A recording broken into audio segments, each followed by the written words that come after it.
Welcome! Today we're going to replace the toner on your Brother MFC L2760DW. This video will cover multiple models and operating systems. Even though your machine may not match the model on the screen, the overall process will be the same. To begin, open the front cover. Allow the machine to cool for 10 minutes. Remove the drum and toner assembly and place it on scrap paper. Be careful not to touch the surface of the roller. Press the green lock lever to separate the drum and toner.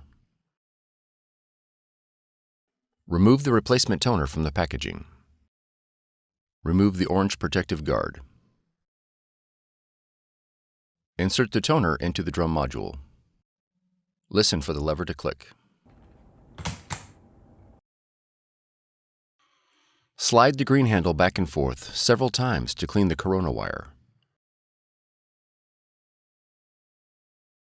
Ensure the handle is locked in the left position. Reinstall the drum and toner unit into the machine.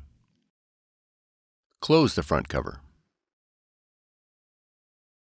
For more tutorials, FAQs, and videos, visit us at www.brother-usa.com. If you found this video helpful, be sure to subscribe. Thank you for choosing Brother.